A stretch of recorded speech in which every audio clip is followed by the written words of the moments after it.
už za mnou nikto nestojí. Ani finančne a v podstate ani ideologicky nejak, že by ma niekde niekam dokopávali k niečomu. Tak v podstate žijem si svoj život a to je pre mňa podstatné. No. Pre mňa to je veľká inšpirácia k tomu, že jak sa chovať možno aj k druhým ľuďom a jak to celé brať vlastne, lebo to je podstatne to veľmi dôležité, jak sa ľudia chovajú k druhým ľuďom.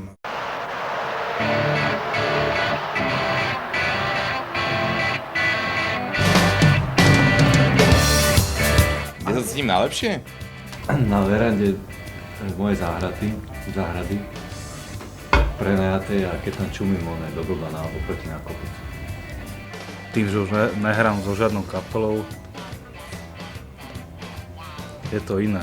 Dosť ma potešilo ten koncert, že zas to bola tá šupa, že tam vylezeš a hráš. Ale nič, robím si svoju robotu, ktorú sa živím, a okrem toho našťastie ma nehltá úplne časovo. A robím si tú hudbu doma, no snad. Rád by som ju robil aj nielen doma.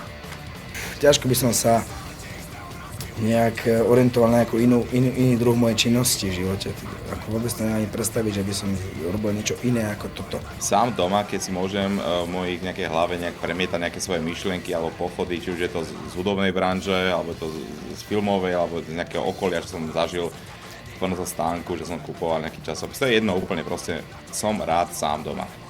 Momentálne Maťo asi je sám doma, ale kurva, žijem s priateľkou a fakt sa cítim najlepšie doma sám s ňou. Lebo všetko, čo už som aj v krčme, všetky tie akcie, čo sú, tak kurva, mne sa zdá, že to už bolo všetko povedané aj možno aj pred 15 rokmi.